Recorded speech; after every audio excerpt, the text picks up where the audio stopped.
Hello everyone, welcome to AptiPlus Academy for Civil Services. So in this session, we are going to discuss the weekly current affairs for UPSC, WBCS, OPSC and other examinations. तो इसमें हम basically first week of June की जो current affairs है, जो hot topics हैं, उन्हें हम discuss करेंगे. तो हमारा पहला topic है agro terrorism, okay? तो टेररिज्म तो बहुत न्यूज में रहता है. Now what is this agro terrorism? Mains में ये क्वेश्चन आ सकता है, इनफैक्ट प्रीलिम्स में भी आ सकता है, मेंस में आ सकता है. What is agro terrorism and what are its implications? तो समझते हैं इस टॉपिक को. In terrorism we all know कि वायलेंस का कैलकुलेटेड यूज किया जाता है to create a general climate of fear in population, right? और इसमें क्या होता है कि जो नॉन कॉम्बेटेंट्स हैं, जो कि सिविलियंस हैं, उनके अगेंस्ट जो है वायलेंस का यूज किया जाता है टू अचीव अ पॉलिटिकल और आइडियोलॉजिकल एम. तो बेसिकली इसमें लोगों को डायरेक्टली थ्रेटन किया जाता है. Now when we talk about agro terrorism, ये जो है ये भी एक सबसेट है ऑफ अ टेररिज्म, जिसमें अटैक्स जो है वो डायरेक्टेड होते हैं towards crops and livestock, okay, ताकि लोगों की जो इकोनॉमी है, जो फूड सप्लाई है, वो डिसरप्ट हो जाए. तो टेररिज्म में कन्वेंशनल वेपन्स का यूज किया जाता है, but when we talk about agro terrorism and concepts like biological warfare, chemical warfare, ये सब जो चीजें हैं वो रिलेटेड कॉन्सेप्ट्स हैं. इसमें जो है डायरेक्टली वेपन्स का यूज नहीं किया जाता है conventional. Rather than this there are other tools. For example, अगर हम एग्रो टेररिज्म की बात करें, जिसे एग्रीकल्चरल टेररिज्म भी कहते हैं, इसमें फंगस और इन सब चीजों का यूज किया जाता है ताकि जो एग्रीकल्चरल इंडस्ट्री है एक जगह की, फूड सप्लाई सिस्टम है एक पॉपुलेशन की, वो पूरी तरीके से डिस्टर्ब हो जाए, डिस्ट्रॉय हो जाए. So basically it is a tool, it is a process where there is a malicious use of plant or animal pathogens, okay, to cause devastating disease in the agricultural sector. वही अगर हम biological warfare की बात करें तो उसमें हमें पता है कि various types of toxins, viruses, bacteria, इन सब चीज़ों को intentionally, deliberately जो है वो introduce कर दिया जाता है एक जगह पे. So these are all related concepts, okay. तो रिसेंटली जो है एग्रो टेररिज्म काफी ज्यादा न्यूज में था, क्योंकि यूएस में जो है 2 चाइनीज नेशनल्स को पकड़ा गया. वो कोशिश कर रहे थे एक फंगस जिसका नाम है फ्यूसेरियम ग्रामिनेरियम, इसे जो है स्मगलिंग करने की, ओके. तो इसीलिए उन्हें जो है अरेस्ट कर लिया गया है. एंड ये जो फ्यूसेरियम ग्रामिनेरियम है, ये एक टॉक्सिक क्रॉप डिस्ट्रॉइंग फंगस है, ठीक है. और यूएस को डर था कि इससे एग्रो टेररिज्म जो है वो हो सकता है. रेगुलेटरी बॉडीज की अगर हम बात करें तो यूएस में है यूएसटीए, जो कि है United states department of agriculture. फिर है एफबीआई, एफिस है animal and plant health inspection service. तो ये सारी जो बॉडीज हैं ये प्रोटोकॉल्स सेट करती हैं बायोसेफ्टी रिलेटेड, ठीक है, और मॉनिटर करती हैं ताकि कहीं एग्रो टेररिज्म का खतरा ना रहे. और ग्लोबली भी सभी जो डिफरेंट कंट्रीज हैं उनकी अलग जो है प्रोटोकॉल्स हैं, और वो इंटरनेशनल जो रेगुलेशंस हैं उनके साथ भी कंप्लाई करती हैं. तो चाइनीज जो है ये हर तरीके की अनएथिकल मीन्स का यूज करते हैं, ठीक है.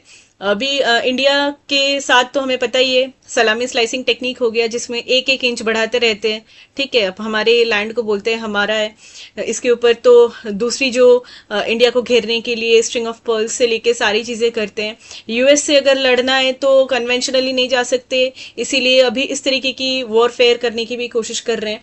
तो अगर हम फ्यूसेरियम ग्रामिनेरियम की बात करें तो ये क्रॉप डिस्ट्रॉइंग फंगस है, ठीक है, जिसे अभी यूएस नेशनल्स ने पकड़ा चाइनीज के हाथों. तो हमको जानना है कि what is this Fusarium graminearum. तो फ्यूसेरियम ग्रामिनेरियम बेसिकली है एक फंगस, ओके. और ये जो फंगस है ये अफेक्ट करती हैं वीट, मेज, बार्ली, राइस, इन सब चीजों को. और इससे जो डिजीज होता है उसको कहते हैं Fusarium head blight. So basically इससे क्या होता है, जो प्लांट है उसकी जो ईल्ड है, ठीक है, जो सपोज राइस ग्रेन्स, तो राइस ग्रेन्स जो है वो कम प्रोड्यूस होगी, जो ईल्ड है वो कम होगा, आउटपुट जो होता है एक प्लांट का. फिर इससे एक टॉक्सिन प्रोड्यूस होता है जिसको कहते हैं वोमिटॉक्सिन, ठीक है. This is harmful to both humans as well as animals.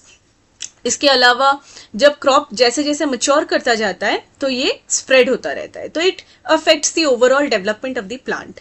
सो अगर हम सर्वाइवल मैकेनिज्म की बात करें तो ये प्लांट टिश्यू जो है इसमें इनमें जो है इनकी रेसिड्यूज बच जाती हैं as small grain stems and roots, ठीक है.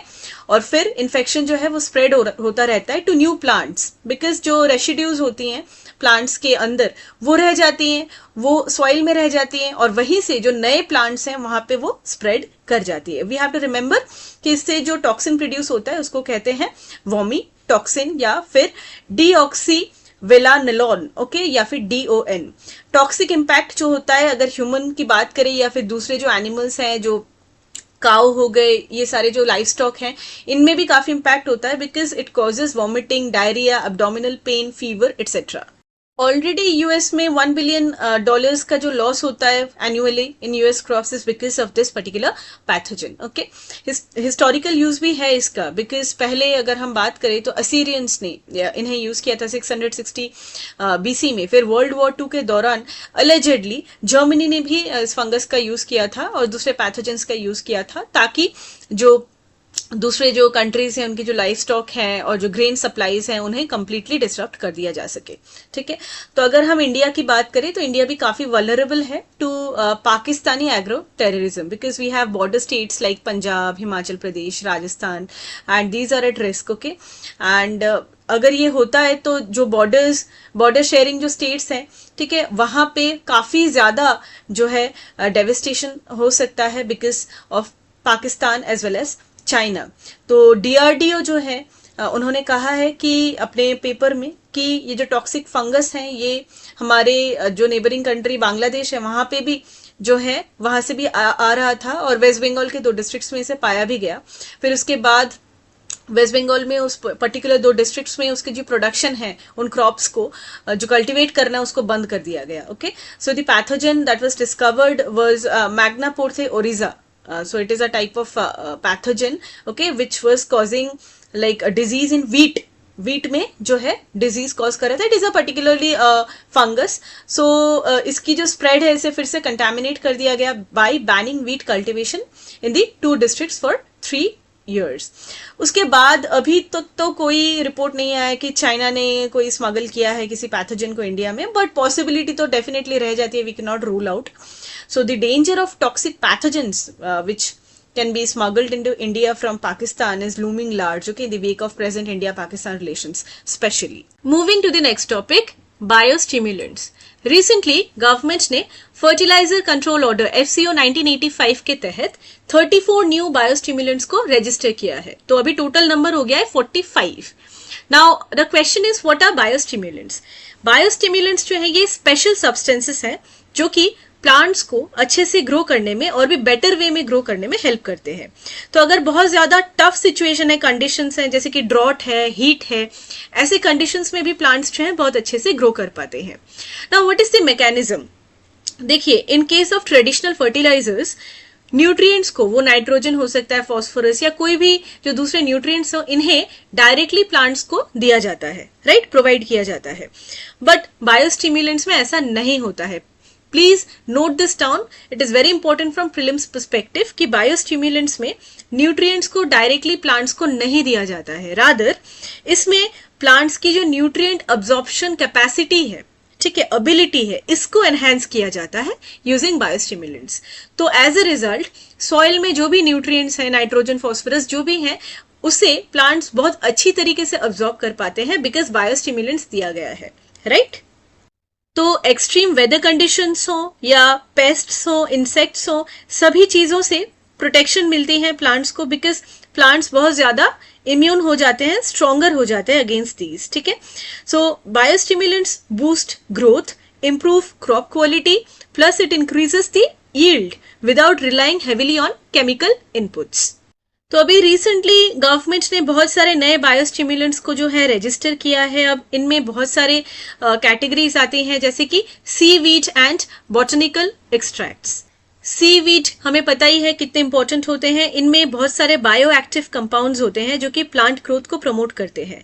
और ड्रॉट हो गया, सैलिनिटी हो गई, ऐसी जो कंडीशंस हैं, जो अबायोटिक स्ट्रेसेस हैं, इनसे प्लांट्स को जो है रिजिलियंट बनाने में हेल्प करते हैं, ठीक है. फिर है ह्यूमिक या पल्विक एसिड्स. ये बेसिकली जब ऑर्गेनिक मैटर जब ब्रेक डाउन करता है तब डिफरेंट एसिड्स निकलते हैं, ठीक है, और इन्हीं में आता है ह्यूमिक एंड पल्विक एसिड्स, ठीक है. ये सॉइल स्ट्रक्चर को भी इंप्रूव करते हैं और न्यूट्रिएंट अवेलेबिलिटी को भी बढ़ाते हैं. इसके अलावा माइक्रोबायल इनोक्युलेंट्स होते हैं जिसमें फंजाई होता है, ठीक है, प्लांट ग्रोथ प्रमोटिंग बैक्टीरिया जो कि प्लांट की न्यूट्रिएंट अपटेक कैपेसिटी को बढ़ाती है, डिजीज रेजिस्टेंस को भी बढ़ाती है.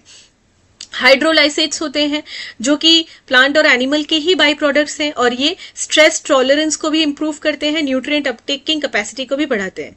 अमाइनो एसिड्स की अगर हम बात करें तो ये सिग्नल मॉलिक्यूल्स हैं जो कि प्लांट की स्ट्रेस रिस्पॉन्सेस, अगर कोई अनयूजुअल सा क्लाइमेट कंडीशन है, वेदर कंडीशन है, तो इन दैट केस ये जो अमाइनो एसिड्स हैं ये सिग्नल करती हैं ताकि प्लांट्स जो है वो माइक्रो न्यूट्रिएंट की अपटेक को बढ़ा ले अपने एंड से, ठीक है, फैसिलिटेट करता है माइक्रो न्यूट्रिएंट अपटेक को। दूसरी और भी कैटेगरी के बायोस्टिमुलेंट्स होते हैं जिसमें काइटिन आता है, काइटोसान आता है, इनऑर्गेनिक कंपाउंड्स होते हैं, ठीक है। कुछ प्लांट ग्रोथ प्रमोटिंग बैक्टीरिया होते हैं जो कि माइक्रोबायल बायोस्टिमुलेंट्स हैं, ठीक है। तो ये सारे डिफरेंट बायोस्टिमुलेंट्स हैं जिनका बहुत ज्यादा सिग्निफिकेंस है, बिकॉज जब जितने ज्यादा रजिस्टर होंगे बायोस्टिमुलेंट्स तो मैन्युफैक्चरिंग को बूस्ट मिलेगा, एक्सपोर्ट पोटेंशियल को भी बूस्ट मिलेगा। बिकॉज अभी हम देख सकते हैं कि इंडिया ने रजिस्ट्रेशन के केस में अभी इतना खुद को बढ़ा लिया है और एक्सपोर्ट्स भी बढ़ा लिया है कि यूरोपियन यूनियन के जितने रजिस्ट्रेशन है उससे ज्यादा भी इंडिया के पास है। क्लाइमेट रेजिलियंस, ऑफ कोर्स हम क्लाइमेट चेंज एक बहुत बड़ा चैलेंज है, तो इन दैट केस जो भी बायोटिक एंड अबायोटिक जो स्ट्रेसेस हैं इनको विथस्टैंड करने के लिए प्लांट्स के लिए जो भी सस्टेनेबल जो वे आउट है instead of relying upon toxic chemicals, उसे जितना हम अडॉप्ट करें वो उतनी ज्यादा जो है बेहतर है। Moving to the next topic, first person view drones. Recently Ukraine ने रशिया के ऊपर अटैक किया है using these drones, first person view drones. बस हमें इतना जानना है कि ये क्या होती हैं। तो ये ड्रोन्स जो है ये स्मॉल अनमैन्ड एरियल व्हीकल्स होती हैं जो कि जो ऑपरेटर हैं उन्हें रियल टाइम वीडियो फीड्स भेजती हैं, ठीक है, ताकि प्रिसाइसली ड्रोन को कंट्रोल किया जा सके। इन ड्रोन्स के ऊपर कैमरास होती हैं, तो ऑपरेटर जो है वो स्पेशल ग्लासेस, स्मार्टफोन्स या स्क्रीन्स का यूज करके आइडेंटिफाई कर सकते हैं टारगेट एरिया को, ओके, एंड लोकेट कर सकते हैं, स्पेसिफिक एरिया को कंफर्म कर सकते हैं ताकि वहां पे एंगेज किया जा सके। प्लीज रिमेंबर कि FPV ड्रोन्स की जो रेंज होती है वो बहुत शॉर्ट होती है, it's few kilometres only. So UPSC में क्वेश्चन आते हैं कि कितनी रेंज होती है, ओके। फंक्शनैलिटी की अगर हम बात करें तो इसमें ये नेविगेट कर सकता है डिफरेंट ऑब्स्टिकल्स को, ठीक है, और सर्वेलियंस के लिए इसका यूज किया जा सकता है, किसी एरिया को मॉनिटर करने के लिए, सर्च और रेस्क्यू मिशंस के लिए इसका यूज किया जा सकता है। तो रियल टाइम विजुअल इनपुट भी मिलता है कि रियल टाइम बेसिस पे ड्रोन जहां जहां जा रहा है तो उसका डेटा, वीडियो फुटेज जो है वो दिखता है। तो ये है, और इसके अलावा कुछ मेन फीचर्स हैं। फॉर एग्जाम्पल ये जीपीएस इंडिपेंडेंट नेविगेशन सिस्टम है, इसमें वेरी इंपॉर्टेंट, जीपीएस इंडिपेंडेंट मतलब ये किसी भी सैटेलाइट बेस्ड जीपीएस के ऊपर डिपेंड नहीं करता है, without relying on any satellite based GPS. इसके अंदर बहुत ज्यादा फ्लेक्सिबिलिटी होती है और इसीलिए सिंस ये डिपेंडेंट नहीं है इसको जैम नहीं किया जा सकता, ठीक है, इसका सिग्नल लॉस होने का कोई चांसेस नहीं है।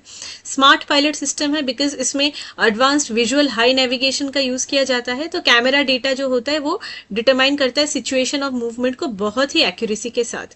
लिडार टेक्नोलॉजी का यूज किया जाता है जिसमें लेजर टेक्नोलॉजी यूज होता है, सो लेजर का यूज करके किसी भी एक जगह की को लोकेट किया जा सकता है और उसमें काफी ज्यादा एक्यूरेसी होती है। एडवांटेजेस तो काफी ज्यादा है क्योंकि कॉस्ट इफेक्टिव है, ठीक है, और डीप स्ट्राइक कैपेबिलिटीज हैं कि बहुत ज्यादा जहाँ पे टेरेन, जहाँ पे कन्वेंशनल वे में नहीं जाया जा सकता वहां तक ये पहुंच सकता है, ठीक है। नॉन डिफेंस पर्पसेस के लिए भी इसका यूज किया जा सकता है। Moving to the next topic, empower, okay. So UPSC prelims में क्वेश्चन आ सकता है what is empower related to, नाम से लग सकता है that it is related to skill development और education, employment, or maybe some kind of technology, but no, please remember that empower is related to tobacco, okay, tobacco control. So समझते हैं। So empower is World Health Organization's framework and policy to curb tobacco use. इसमें 6 strategies होते हैं। पहला है monitor tobacco use, दूसरा है protect people from SHS, that is second hand smoking, ठीक है। इसमें जो है पैसिव स्मोकिंग की वजह से बहुत सारे लोग जो है अफेक्टेड होते हैं और जो टोबैको का जो एंड है वो जो जलता रहता है उसकी वजह से भी बहुत ज्यादा जो है अफेक्टेड होते हैं लोग। So we need to protect people from second hand smokers and also we need to offer them help, okay, warn about dangers and enforce advertising bans, plus we need to raise taxes. तो ये 6 strategies की बात की है world Health organisation ने अपने इस empower framework पे। तो अगर प्रीलिम्स में क्वेश्चन आता है व्हाट इज एम्पावर, आप वहां पे आंसर कर सकते हो, प्लस मेंस के आंसर्स में भी आप इस फ्रेमवर्क को as a strategy, as a policy that has been taken by the World Health Organization, इसको आप एज एन एग्जाम्पल साइट कर सकते हो। अब कुछ statistics related to tobacco use in India. Well, India is the second largest consumer and producer of tobacco globally. ठीक है, around 253 million users हैं, ठीक है, जिनकी 15 साल या उससे ज्यादा उम्र है, and this is according to Global Adult Tobacco Survey. तो इसे आप डेफिनेटली इसको इन योर मेंस आंसर आप लिख सकते हो। Nearly 42% of men and 14% of women, they use tobacco with smokeless tobacco. Okay, like there is like खैनी, गुटखा, ये सारी जो है बहुत ज़्यादा पॉपुलर है, और इसके अलावा cigarettes, bidis and etcetera. Okay, तो इंडिया जो है it has 70% of the world's SLT users, that is smokeless tobacco, जिसमें आ जाती हैं ये सारी खैनी, गुटखा एटसेट्रा। और इसके बाद जो स्मोक वाले जो टोबैको है वो भी डोमिनेट करते हैं, specially in rural areas because of their low cost. ठीक है, 5 रुपए में एक पैकेट मिल जाती है, 5 से 12 रुपए में, तो डेफिनेटली बहुत ज्यादा लो कॉस्ट है, इसी की वजह से ये इतनी ज्यादा पॉपुलर भी है। सिगरेट की यूज है वो भी जो है बढ़ रही है, specially in the urban areas, and because they are seen as modern. So there is a culture called the chai sutta culture, जिसमें कि smoking during tea breaks, it's a social norm now.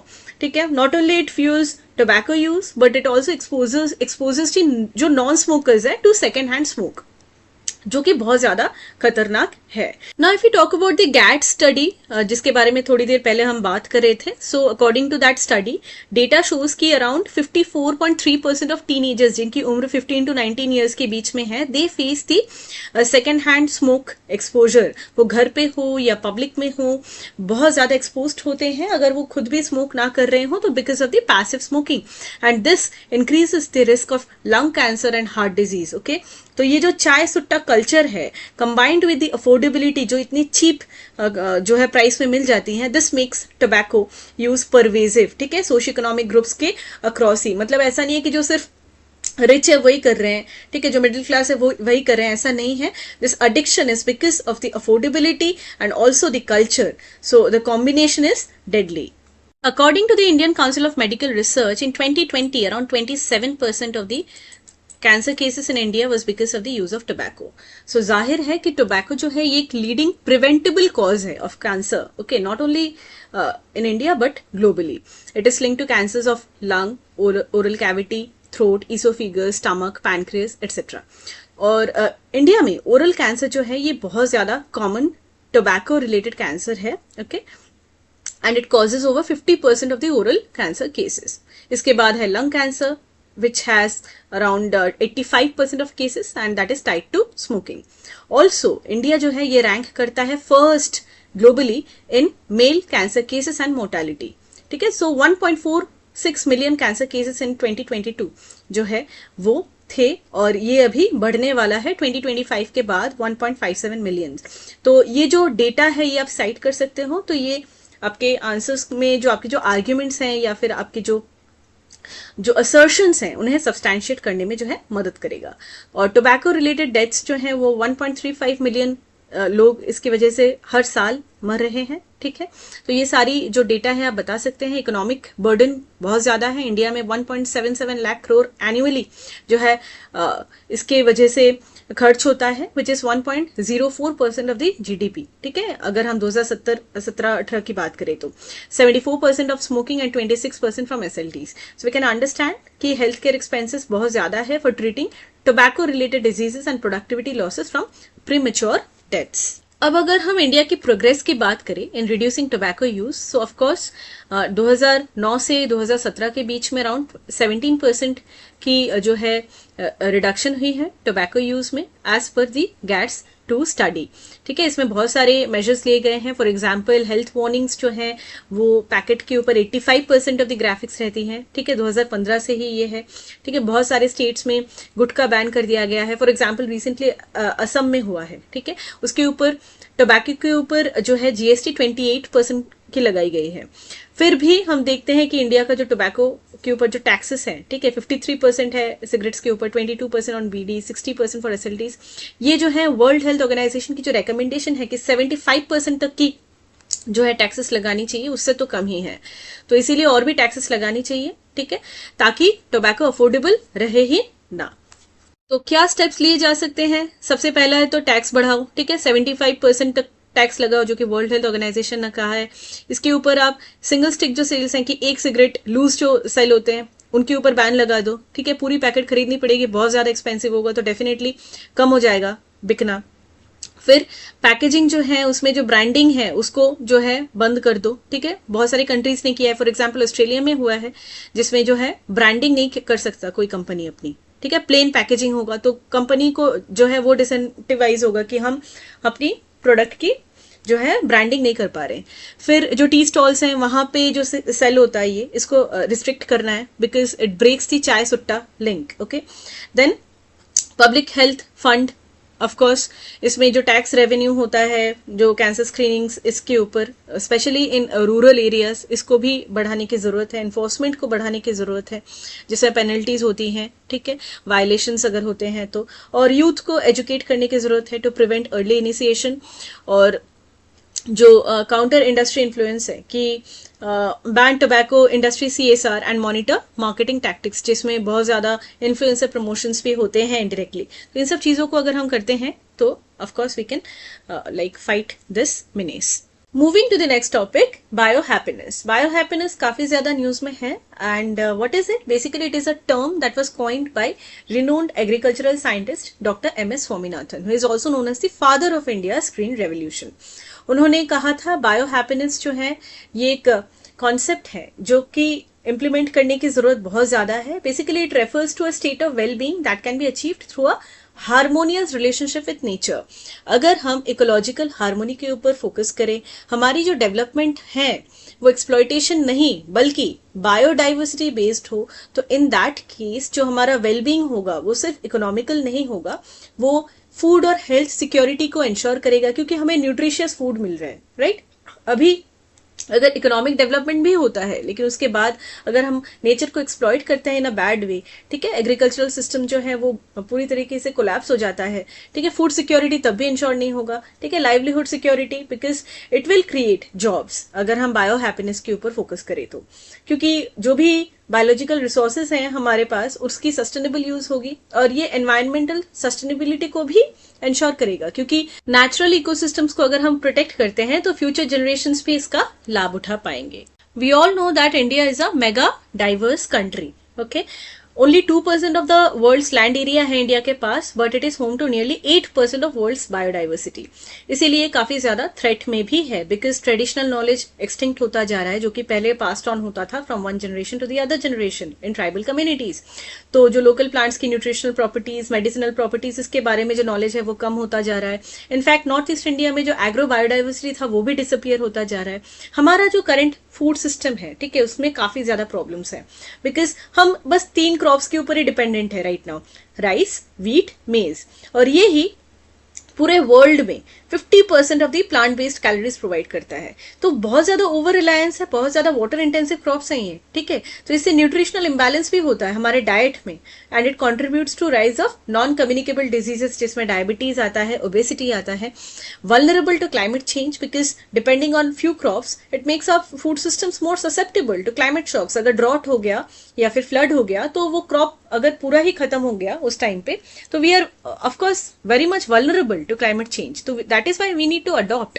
We need to adapt as well as adopt. Okay, adapt with climate change and adopt opportunity crops. ठीक है, opportunity crops यानी millets, buckwheat, amaranth, ये सारी जो crops हैं ये बहुत ज्यादा प्रीवियसली इग्नोर्ड थी, अभी तो बहुत ज्यादा फोकस हो गया है मिलेट के ऊपर, ठीक है, बहुत ज्यादा न्यूट्रिएंट रिच होती है, क्लाइमेट रेजिलिएंट होती है, बहुत ज्यादा पानी नहीं लगता है इसमें, ठीक है, कल्चरली रूटेड है और काफी neglected and under utilised species हैं ये, लेकिन इसके हेल्थ बेनिफिट्स, न्यूट्रिशनल बेनिफिट्स बहुत ही ज्यादा है। तो हम यहाँ से समझ सकते हैं कि इन अपॉर्चुनिटी क्रॉप्स को जो है एक्सेप्ट करने की, अडॉप्ट करने की बहुत ज्यादा जरूरत हो गई है। न्यूट्रिशनली डेंस होते हैं, क्लाइमेट रेजिलिएंट है, प्लस कल्चरली काफी ज्यादा सिग्निफिकेंट है। पहले हुआ था ग्रीन रेवोल्यूशन, अभी वक्त है एवरग्रीन रेवोल्यूशन की, ठीक है। तो हमारी जो ट्रेडिशनल फार्मिंग है इसे रिवाइव करने की जरूरत है और ये जो एवरग्रीन रेवोल्यूशन है इसे प्रमोट किया गया by doctor MS Swaminathan only. Okay, इसमें क्या है कि the focus on chemical intensification जो कि पहली ग्रीन रेवोल्यूशन में था वो नहीं रहेगा। एवरग्रीन रेवोल्यूशन में प्रोडक्टिविटी को इंक्रीज किया जाएगा बट साइमल्टेनियसली इकोलॉजिकल बैलेंस को मेंटेन करने का भी कोशिश किया जाएगा, साथ ही न्यूट्रिशनल सिक्योरिटी को इंश्योर करने की कोशिश की जाएगी। तो हार्मफुल केमिकल इनपुट्स से हमें हटना है, ठीक है। Sustainable farming practices, organic farming, इन सब चीज़ों को अडॉप्ट करना है और अपनी जो न्यूट्रिशियस डाइट है उसको और भी बढ़ानी है, डाइवर्स करना है, ताकि सिर्फ कैलोरीज की बात ना हो, न्यूट्रिशन की भी बात हो। Doctor MS Swaminathan research foundation MSSRF, ठीक है, इनकी अगर एक केस स्टडी की बात की जाए तो तमिलनाडु का कोली हिल्स जो है यहाँ पे इन्होंने काम किया था इस फाउंडेशन ने, और इनकी फार्मिंग कम्युनिटीज के साथ काम किया था, स्पेशली विमेन, और उन्होंने देखा कि मिलेट कल्टीवेशन को किस तरीके से रिवाइव किया जा सकता है, ठीक है। इससे क्या हुआ है कि क्रॉप डाइवर्सिटी जो है वो तो बढ़ी ही है और इसके साथ सॉइल हेल्थ इंप्रूव हुआ है, क्रॉप प्रोडक्शन इंप्रूव हुआ है और फार्मर्स की जो इनकम है वो भी इंक्रीज हुई है। तो ये चारों तरफ से एक विन विन सिचुएशन है। इसके साथ आप कुछ और इनिशिएटिव्स को साइट कर सकते हो as examples. For instance Odisha का जो मिलेट मिशन है, it has successfully promoted the revival of millets from seed to consumption, ठीक है। इसमें क्या हुआ है कि मिलेट को धीरे धीरे पब्लिक डिस्ट्रीब्यूशन सिस्टम में पूरी तरीके से इंक्लूड कर लिया गया है। फिर श्री अन्न इनिशिएटिव है, इसको यूनियन गवर्नमेंट के द्वारा लॉन्च किया गया है। इस इनिशिएटिव में बहुत ज्यादा फोकस किया गया है मिलेट के ऊपर, along with the UN's declaration of 2023। हमें पता है कि 2023 ईयर को यूएन डिक्लेरेशन ऑफ जो है मिलेट ईयर जो है डिक्लेयर किया गया था। तो मिलेट की प्रोडक्टिविटी को बढ़ाना, एक्सपोर्ट्स को बढ़ाना, वैल्यू चेन को और भी स्ट्रेंथन करना, ब्रांडिंग को बढ़ाना, अवेयरनेस को बढ़ाना, मिलेट की जो हेल्थ बेनिफिट्स हैं इसके बारे में बात करना, इसी चीज को के ऊपर फोकस की जाती है श्री अन्ना इनिशिएटिव, ठीक है। इसमें फाइनेंशियल असिस्टेंस भी दिया जाता है टू मिलेट प्रोसेसिंग यूनिट्स और इसे दिया जाता है through schemes, for example PM formalisation of micro food processing enterprises.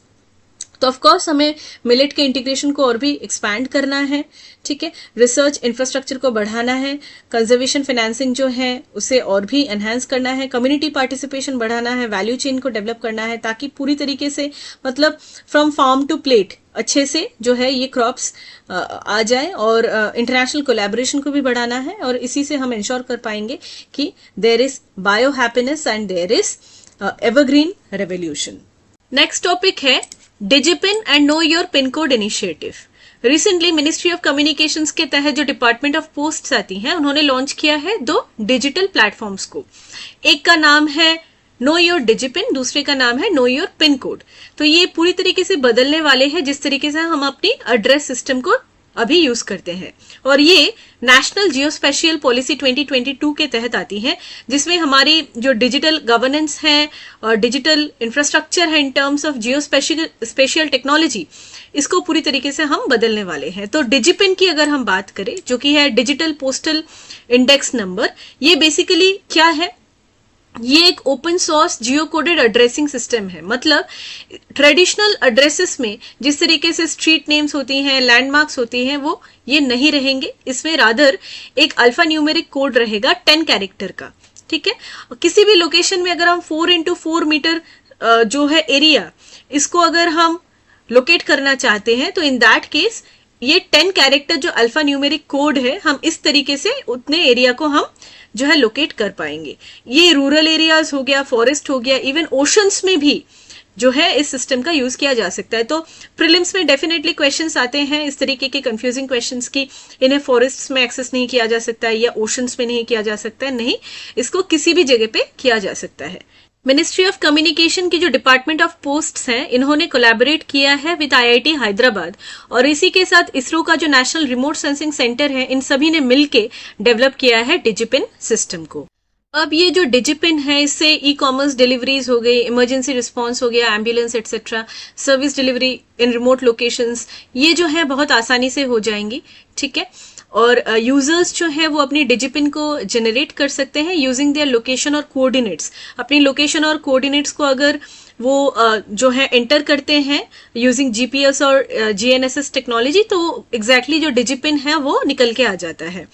इसके अलावा जो है नो योर पिन कोड एक पोर्टल भी है, जिसमें बेसिकली क्या किया गया है कि हमारा जो 6 डिजिट पिन कोड सिस्टम है जिसे 1972 में इंट्रोड्यूस किया गया था, इसको जो है इजीली पिन कोड जो है इसे आइडेंटिफाई किया जा सकता है यूजिंग जीपीएस सिस्टम। ठीक है, कि एग्जैक्टली जीपीएस कोऑर्डिनेट्स देने से कि उस जगह का पिन कोड क्या है, और ये इस पोर्टल से ही मिल सकता है।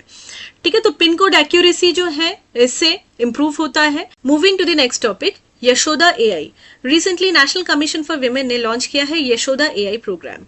ये एक ऐसा कैंपेन है जिसमें विमेन को स्किल किया जाता है in artificial intelligence, cyber security and digital literacy. ठीक है, ये जो प्रोग्राम है बेसिकली इसमें टारगेट किया जाएगा उन विमेन को जो कि रूरल एरिया से हैं और सेमी अर्बन एरियाज में है, ताकि वो कॉन्फिडेंट हो सके, कॉन्फिडेंट यूजर्स बन सके और डिजिटल फ्यूचर की लीडर्स बन सके।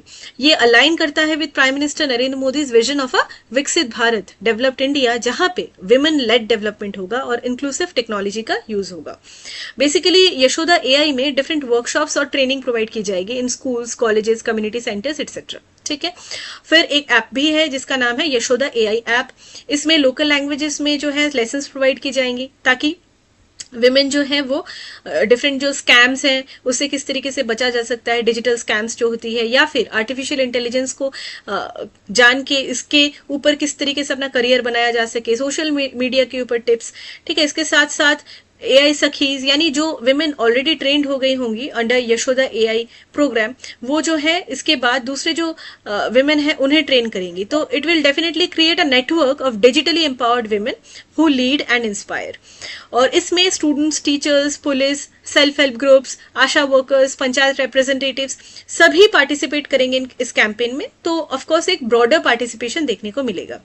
प्रैक्टिकल स्किल्स के ऊपर फोकस किया गया है, क्योंकि अभी साइबर क्राइम बहुत ज्यादा बढ़ गया है, ताकि फाइनेंशियल ट्रांजैक्शंस जो हैं उसमें कोई स्कैम ना हो जाए। ठीक है, डिजिटल प्रिवेसी को किस तरीके से इंश्योर करना है, इसके अलावा आर्टिफिशियल इंटेलिजेंस का टूल्स का जो है यूज करके किस तरीके से रियल वर्ल्ड टास्क्स, ठीक है, जैसे कि ऑनलाइन अकाउंट को जो है किस तरीके से मेंटेन करना हुआ, या डिफरेंट टेक करियर्स को किस तरीके से अडॉप्ट कर सकते हैं, इन सब चीजों के ऊपर फोकस किया जाएगा इन यशोदा एआई।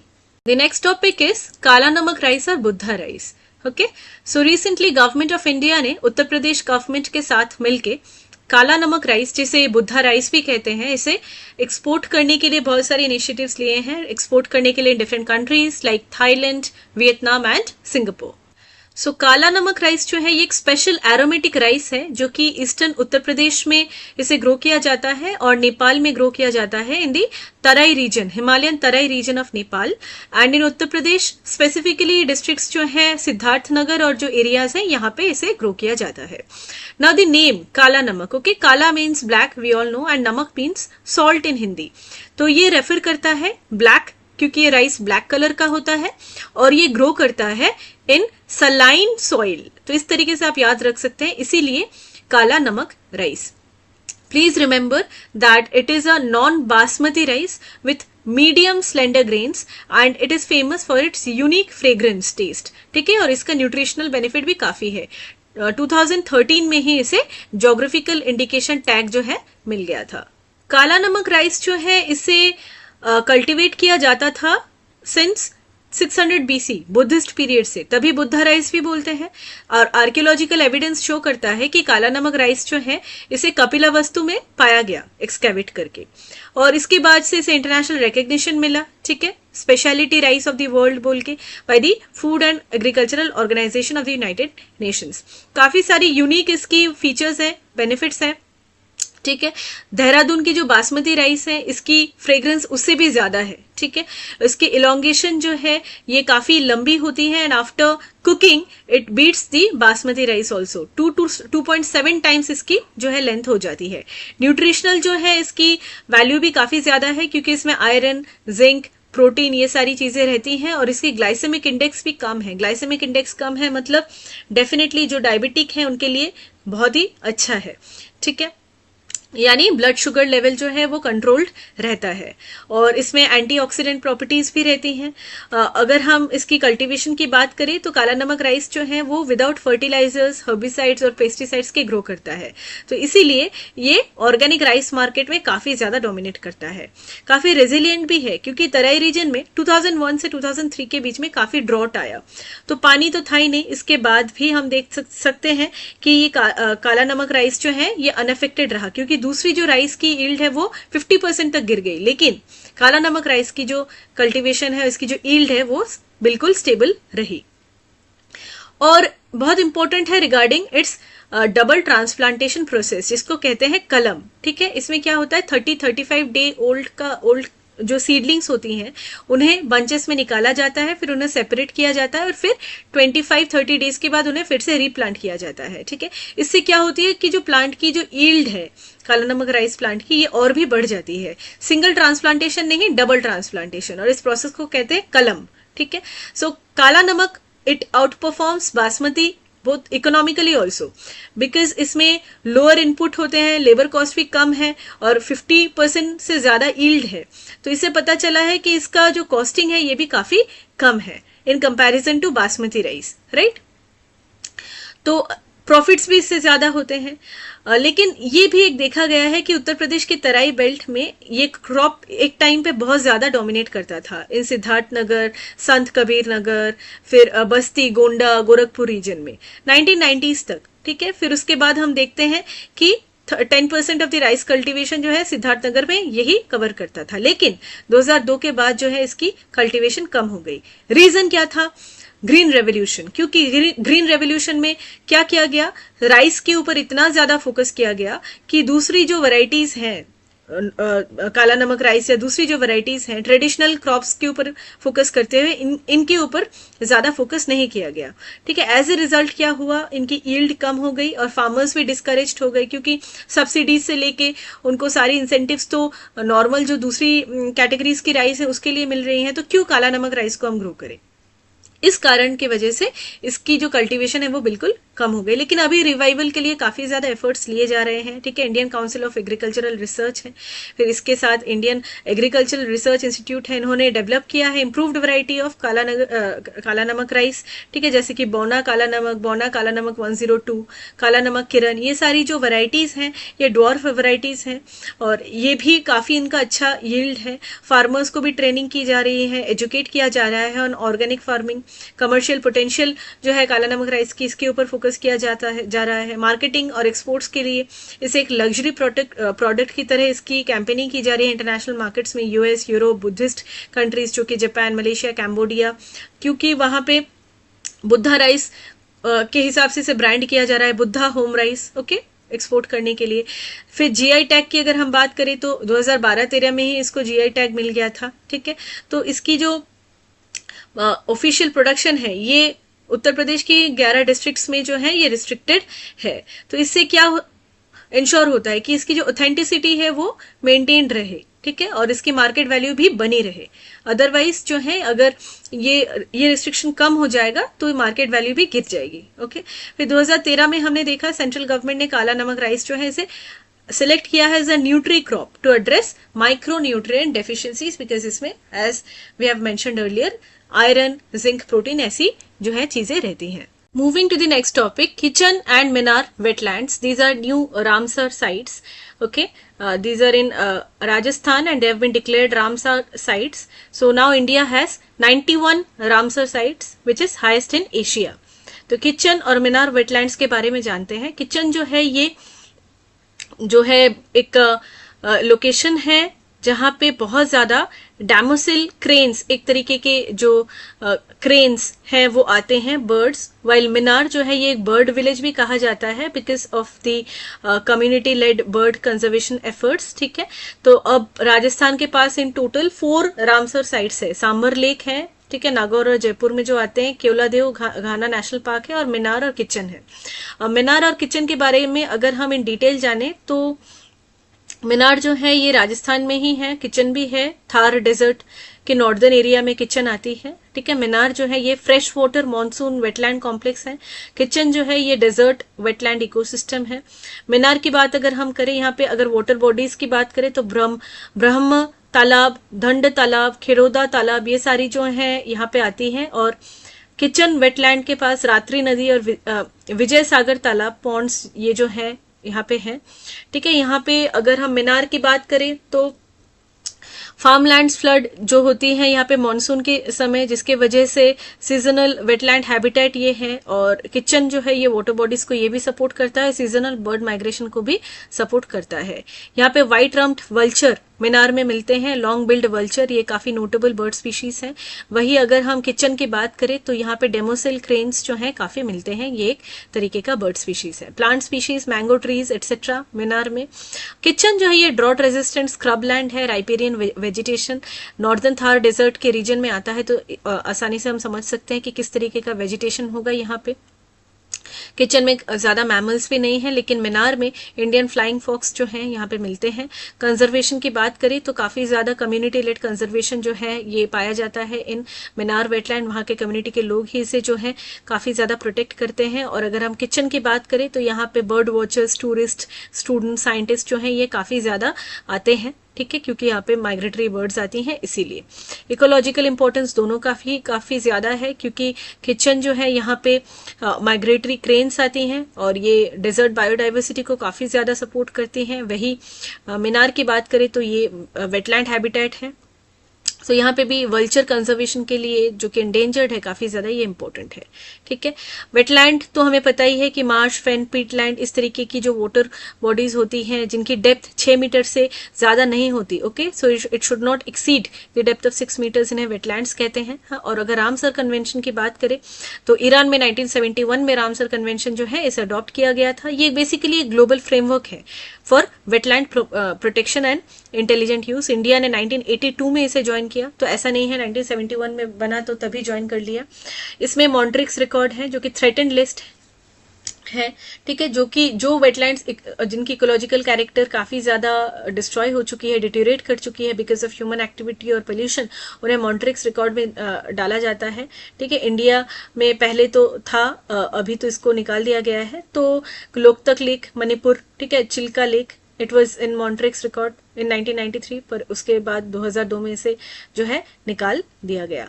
फिर अभी जो मॉन्ट्रिक्स रिकॉर्ड में है वो है केवलादेव नेशनल पार्क राजस्थान, और जो है लोकतक लेक मणिपुर, ये भी जो है मॉन्ट्रिक्स रिकॉर्ड में है। तो इसी के साथ ये टॉपिक खत्म होती है। Moving to the next topic, इकोवॉस। Recently इकोवॉस या फिर economic community of waste African states ने अपनी 50th एनिवर्सरी को सेलिब्रेट किया, ओके, इन नाइजीरिया, लागोस। तो इकोवॉस क्या है? बेसिकली ये एक regional political and economic union है of 15 countries that are located in West Africa. इसका मेन गोल है to promote economic cooperation and integration among its member states to raise living standards and promote stability in the region. इकोवॉस को 1975 में create किया गया था through the signing of a treaty called the treaty of Lagos. और इसकी जो founding है, it was driven by the vision of creating a large trading block so that economic self sufficiency को प्रमोट किया जा सके इन द कंट्रीज जो कि इसके मेंबर है। तो बेसिकली प्राइमरी गोल अगर हम देखें तो जो इसकी कंट्रीज हैं, इन कंट्रीज में अच्छे से ट्रेड हो, एक सिंगल लार्ज ट्रेडिंग ब्लॉक तैयार हो, ठीक है, कस्टम्स यूनियन के तरीके से, या फिर एक कॉमन मार्केट क्रिएट हो, फ्री मूवमेंट हो लोगों की, गुड्स की, कैपिटल की within the region, peace, security और डेमोक्रेसी जो है ये प्रमोट हो मेंबर स्टेट्स में, और हार्मोनियस एग्रीकल्चरल, इंडस्ट्रियल और मॉनेटरी पॉलिसीज जो है ये तैयार हो। अब बात आती है कौन है इकोवॉस के मेंबर्स। तो इकोवॉस के करेंटली 12 मेंबर स्टेट्स हैं। क्वेश्चन आ सकता है कौन कौन से स्टेट्स जो है इकोवॉस के मेंबर्स हैं। Benin, Cabo Verde, Cote d'Ivoire, Gambia, Ghana, Guinea Bissau, Liberia, Nigeria, Senegal, Sierra Leone और टोगो, ये सारी जो है वो ये इकोवॉस के मेंबर स्टेट्स हैं।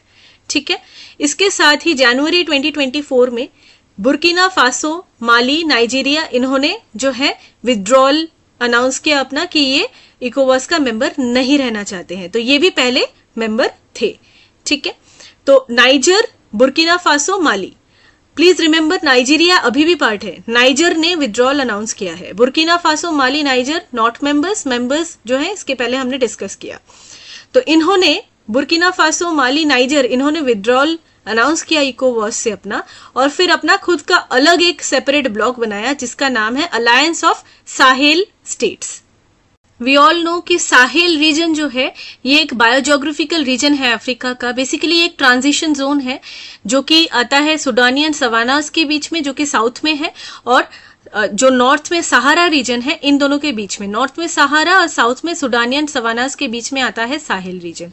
यहाँ पे हॉट सेमी एरिड क्लाइमेट है और ये स्ट्रेच करता है सदर्न मोस्ट लैटिट्यूड में, जो कि है northern Africa, between the Atlantic Ocean and Red Sea. ठीक है, तो ये जोग्राफिकली लोकेटेड है इन द ट्रॉपिक्स, लेकिन फिर भी साहेल में जो है ट्रॉपिकल क्लाइमेट नहीं है। तो ये बिल्कुल डिस्टिंक्ट एंटिटी है और इसीलिए इसे साहेल जो है रीजन, बायोजोग्राफिकल रीजन का दर्जा दिया गया है। फाइनली डिस्कस करते हैं कुल्सी रिवर को। रिसेंटली कुल्सी रिवर में जो है हाइड्रो इलेक्ट्रिक प्रोजेक्ट्स जो है बनाई जा रही हैं by the Assam and Meghalaya governments, और ये बनाई जा रही है despite of the environmental protests that are going on. तो हमें बस जानना है कि ये कहाँ है कुल्सी रिवर। बेसिकली ये एक रिवर है जो कि ब्रह्मपुत्र की ट्रिब्यूटरी है और ये असम में आती है। इसकी ओरिजिन है वेस्ट खासी हिल्स मेघालय में। एंट्री पॉइंट जो है असम में है उकियाम, मतलब कामरूप डिस्ट्रिक्ट की उकियाम में, उकियाम से ये जो है असम में एंटर करती है। ओरिजिन है वेस्ट खासी हिल्स, वहां से जो है असम में एंटर करती है through Ukiam, that is in Kamrup district. Okay, और फिर ये ब्रह्मपुत्र के साथ जाके कॉन्फ्लुएंस जो है इसका आता है इन नागर बेरा। 76 किलोमीटर्स की लेंथ है और इसमें फिर से अगर हम इसकी कोर्स की बात करें तो it is made up of 3 rivers, Khri, Krishnai और उमसिरी। ठीक है, ये सारे जो रिवर्स हैं ये मेघालय के वेस्ट खासी हिल्स रीजन में ही जो है ये ओरिजिन करती हैं और फिर इसके बाद फ्लो करती हैं। अपर कैचमेंट में कुल्सी रिवर को कहा जाता है ख्री, फिर ये आगे बढ़ते बढ़ते फिर ये ज्वाइन हो जाती है विथ 2 एडिशनल ट्रिब्यूटरीज, कृष्णिया और उमसिरी। ठीक है, और फिर उसके बाद ये असम में एंटर करती है एट उकियम। फिर ये असम में एंटर करने के बाद कामरूप डिस्ट्रिक्ट में फ्लो करते हुए ये कुल्सी विलेज तक पहुंचती है और फाइनली ब्रह्मपुत्र में ड्रेन कर जाती है नियर नागर बेरा। ठीक है, ये जो है काफी इंपॉर्टेंट रिवर है क्योंकि जो गंगा की रिवर डॉल्फिन है, ठीक है, ये डिपेंड करती है on the depth of the river. अगर 2 मीटर से ज्यादा है तभी जाके वहां पे ये कर पाएगी सरवाइव। तो लेकिन हम देख रहे हैं कि इलीगल सैंड माइनिंग की वजह से और इंफ्रास्ट्रक्चर्स की वजह से जो है वाटर लेवल्स जो है काफी ज्यादा डिक्रीज हो गए हैं, 70% तक कहीं कहीं डिक्रीज हो गया है। और इसीलिए जो है इसकी पॉपुलेशन जो है, जो डॉल्फिन की जो पॉपुलेशन है ये काफी ज्यादा कम हो रही है। तो ये एक इशू है और इसी वजह से एनवायरमेंटलिस्ट जो है ये प्रोटेस्ट कर रहे हैं कि ये रिवर जो कि river dolphin, Ganges river dolphin का जो हैबिटेट है, धीरे धीरे ये पूरा खत्म हो जाएगा अगर इसी तरीके से चलता रहा। With this we come to an end of this discussion. Thank you.